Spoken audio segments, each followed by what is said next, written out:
Endocrine system. Mga pangunahing bahagi ng sistemang endokrino. Hypothalamus, bahagi ng utak na nagkokontrol sa pagluwas ng mga hormone mula sa pituitary gland.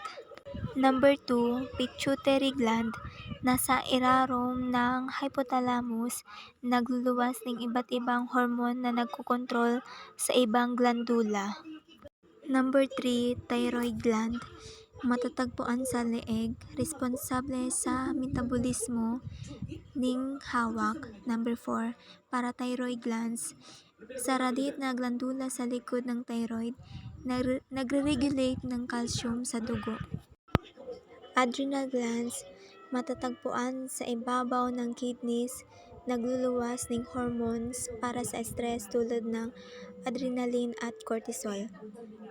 Pancreas, gumagawa ng insulin at glucagon na nagkokontrol sa asukal sa dugo.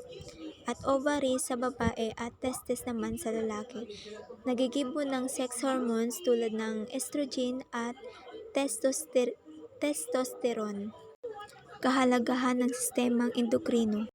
Enot na enot, nagkokontrol ng pagdakula at pag-unlad, nagre-regulate ng metabolismo, nakakatabang sa mood at emosyon, importante sa reproductive system.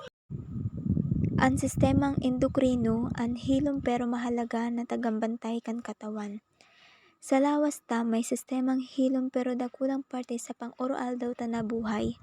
Ini iyo ang sistemang endokrino, daiman ini sikat tulad kan sistema sa pag-digest o paghinhawa, pero ang sistemang endokrino importante sa pagmintinar din balanse, kaayuhan asin maayos na paghibukan sa tong lawas.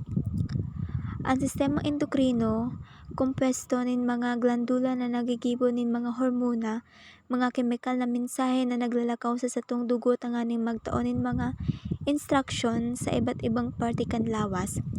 Ang pinakaimportante sa mga glandula iyo ang pituitary gland na tinatawag na master gland, taini ang nagkokontrol sa iba pang glandula. Arog kan thyroid, adrenal glands, asin ang mga glandulang sexual tulad kan ovary asin testes. Iba-iba ang papel kan mga hormonang ini, may mga nagkokontrol sa satong pagtubo, may nagigibo sa metabolismo, emosyon, pati na ang pagresponde ta sa stress. Pananglitan ang adrenaline, haloy sa adrenal glands. Adrenal glands, iyo ang nagtatao sa tuning kusog kung may peligro o peligroso na sitwasyon. Kung ang sistemang endokrino daing naggagana ng maayos, pwedeng magkaigwaning seryosong epekto sa lawas, pwedeng magkaigwaning sobrang o kulang sa hormone na maging rason ng mga sakit tulad kan diabetes, hyperthyroidism o hormonal imbalance na nakaapekto sa mood asin reproductive health. Sa kabuuhan, ang sistemang endokrino iyo ang tahimik na bayani kan satong lawas, bago man ini palanapod, pero perming nag-iiriba para panatilihing maayos ang satong pagkabuhay asin kalusugan.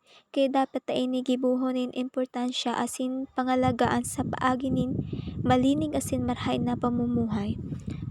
Ayun lamang po at salamat.